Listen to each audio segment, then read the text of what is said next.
सोचिए जरा, एक विशाल देश, एक नई उभरती हुई ताकत और एक ऐसा सवाल जो लाखों लोगों का भविष्य तय करने वाला था। चलिए, भारतीय इतिहास के उस अहम मोड़ पर चलते हैं जहां ज्ञान के भविष्य को लेकर एक बहुत बड़ी बहस छिड़ी हुई थी। देखिए, जब ईस्ट इंडिया कंपनी ने बंगाल में अपनी सत्ता जमाई, तो ये सिर्फ जमीन या व्यापार की बात नहीं थी। उनके सामने एक बहुत ही बुनियादी सवाल था। भारत की जो ज्ञान की प्राचीन परंपराएं हैं, क्या उन्हीं को आगे बढ़ाया जाए या फिर पश्चिमी सोच से एक बिल्कुल नया रास्ता खोला जाए। कहानी की शुरुआत होती है, कह सकते हैं, परंपरा के सम्मान से। कंपनी का पहला जवाब था कि भाई जो पहले से यहाँ मौजूद है उसी को आधार बनाते हैं। और फिर जल्द ही एक और संस्था की नींव रखी गई। ये भी प्राचीन ग्रंथों और शिक्षाओं से ही जुड़ी हुई थी। तो रास्ता तो बिल्कुल साफ लग रहा था, अतीत का सम्मान करो। लेकिन हर कोई इस रास्ते से सहमत नहीं था।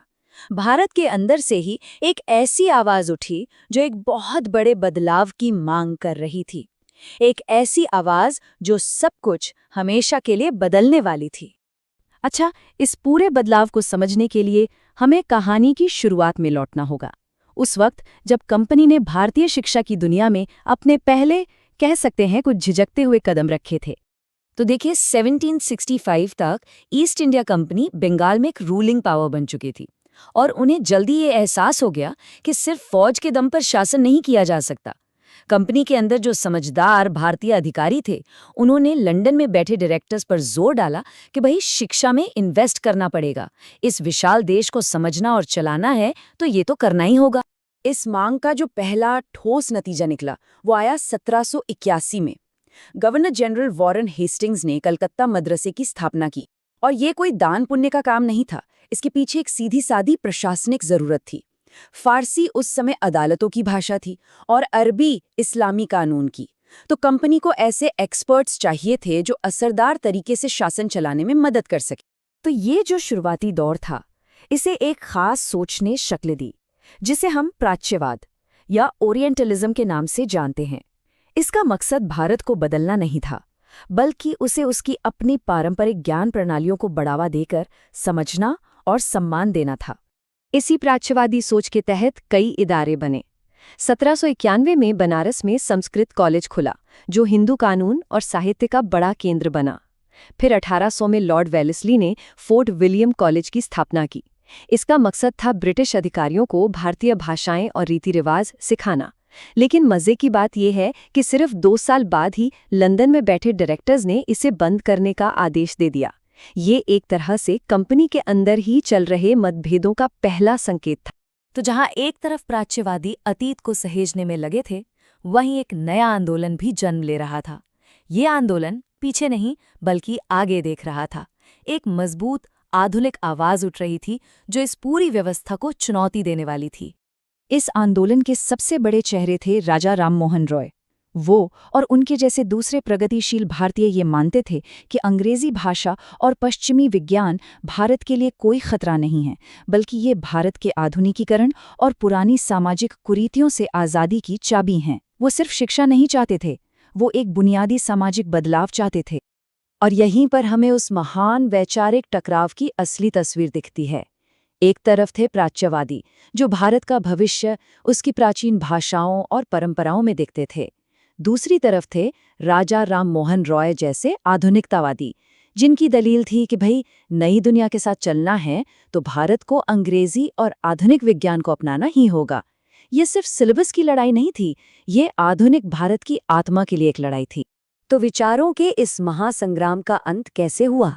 क्या कोई एक पक्ष जीता? जवाब है नहीं, बल्कि एक ऐसा समझौता हुआ जिसने एक बिल्कुल नए दौर की शुरुआत कर दी। राजा राममोहन रॉय का विरोध कोई हल्की फुल्की अपील नहीं थी, ये एक मजबूत तर्क था जो ब्रिटिश प्रशासन के बड़े से बड़े अधिकारियों तक पहुंचा। जब उन्होंने प्राच्यवादी कॉलेजों को और मजबूत करने के खिलाफ सीधे लॉर्ड एमहर्स्ट से बात की, तो उनकी बात को सुना गया। उनके शब्दों में वजन था। और फिर आया वो साल जिसने सब कुछ बदल दिया, 1817। इसी साल सरकार ने कलकत्ता हिंदू कॉलेज के लिए एक ग्रांट को मंजूरी दी। ये सिर्फ पैसों की बात नहीं थी, ये पश्चिमी शिक्षा की वकालत करने वालों के लिए एक बहुत बड़ी जीत और एक तरह की आधिकारिक मान्यता थी। नतीजा निकला एक समझौता सरकार प्राच्य भाषाओं के साथ साथ अंग्रेजी के अध्ययन को भी बढ़ावा देने के लिए तैयार हो गई। अब सुनने में तो ये एक बड़ा संतुलित समाधान लगता है ना? लेकिन असल में ये वो कदम था जिसने भारत में पश्चिमी शिक्षा के लिए दरवाज़ा पूरी तरह से खोल दिया। एक ऐसा दरवाज़ा जो फिर कभी बंद नहीं होना था। अच्छा, इन कुछ सालों में जो तेजी से बदलाव हुए, उन्हें समझने के लिए आइए उन मुख्य घटनाओं पर एक नज़र डालते हैं जिन्होंने इस पूरे ऐतिहासिक बदलाव को दिशा दी। इस क्रम को जरा देखिए। 1781 के मदरसे से, जो पूरी तरह से पारंपरिक और प्रशासनिक ज़रूरतों पर आधारित था, फिर 1791 का संस्कृत कॉलेज और फिर 1817 में हिंदू कॉलेज के लिए ग्रांट। हम यहाँ एक साफ विकास देख सकते हैं।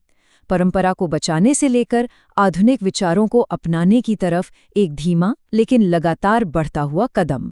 ये टेबल सारी ज़रूरी जानकारी को एक जगह ले आती है। इस पर गौर करें कि समय के साथ इन संस्थानों का मकसद कैसे बदला। मदरसे की विशुद्ध प्रशासनिक ज़रूरत से संस्कृत कॉलेज में परंपरा के संरक्षण तक और आखिर में हिंदू कॉलेज में अंग्रेजी और पश्चिमी ज्ञान को बढ़ावा लेने के साफ लक्ष्य तक। तो इस पूरे उथल-पुथल भरे दौर से हमें क्या मिला? इतिहास के इस अहम मोड़ का स्थायी प्रभाव क्या था? असल में प्राच्यवादी और आधुनिकतावादी विचारों के बीच हुई इसी बहस ने भारत की भविष्य की पूरी शिक्षा प्रणाली की नींव रखी। ये सिर्फ कुछ घटनाओं की एक लिस्ट नहीं थी, ये एक बुनियादी वैचारिक लड़ाई थी जिसने आने वाली सदियों के लिए भारत की दिशा तय कर दी। और ये हमें एक बहुत ही ज़रूरी सवाल पर लाकर छोड़ देता है। शिक्षा की इन दो अलग अलग दुनियाओं के बीच हुए इस शुरुआती समझौते ने उस आधुनिक भारत की पहचान को आखिर कैसे गढ़ा जिसे हम आज जानते हैं?